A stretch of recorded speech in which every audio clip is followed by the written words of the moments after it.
Hello everyone, welcome back to my channel. My name is Mehek. I hope you guys are all fine, and like always I also hope that you guys are reading.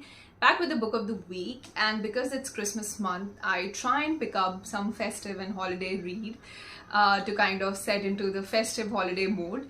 The book that I picked up, first one for December, is Christmas Fairy Tales by Nora Roberts. Again, I've mentioned before, she's one of my favorite authors, and I absolutely went for the book cover. I think it was so stunning with Christmas tree and glitter, and I was like, okay, I have to pick this up.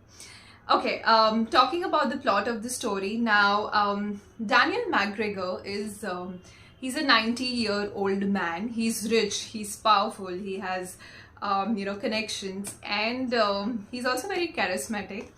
And basically he's tired of his granddaughters. Now he has these three beautiful strong-headed granddaughters who refuses to settle down for love. They just don't have time. They're busy in their careers and they don't have time for love, marriage, and most importantly children. However, this 90-year-old man, grandpa, is restless and he really wants great grandchildren, so he tries to pull some strings and meddles with the love life of his granddaughters. Now, the only issue is that this matchmaking, playing Cupid, is going to be very difficult and challenging for him, because these three women are so strong-headed and they absolutely have no time for love, and also they don't want, the grandfather playing a Cupid in their love life. So it's all going to make, his matchmaking thing very challenging. Talking about the three cousins, three granddaughters, they're basically cousins who are living together. The first one is Laura. She's a successful lawyer. The second one is Gwen. She is someone who is a doctor and working late hours and late night shifts, and absolutely does not have room for a relationship in her life. The third one, Julia, is a businesswoman. Her father was a former president of US, and right now she basically buys houses, redesigns them, and sells them.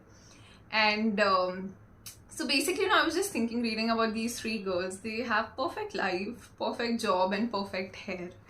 Anyways, as the story progresses, we see, this book is actually packed with three stories in one. So what you will see is that each of them accidentally bumps into the man or the love of their life. And we just read about their love stories and the drama that unfolds and the scandal that unfolds for each of them. Talking about the three guys, the eligible bachelor that the grandfather finds. The first one is Cameron.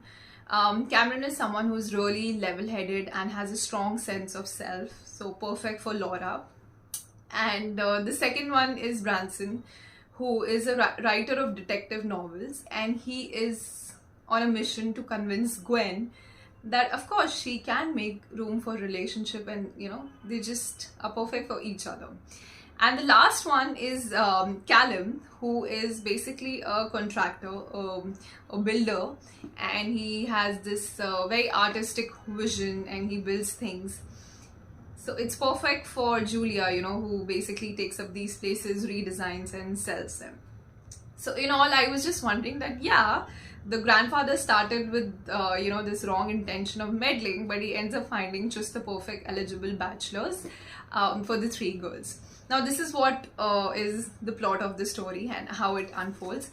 Now, sharing my thoughts about it. Well, if I summarize it in one line, an old man wanting to have great grandchildren tries and meddles with the life of granddaughters and finds eligible bachelors for them.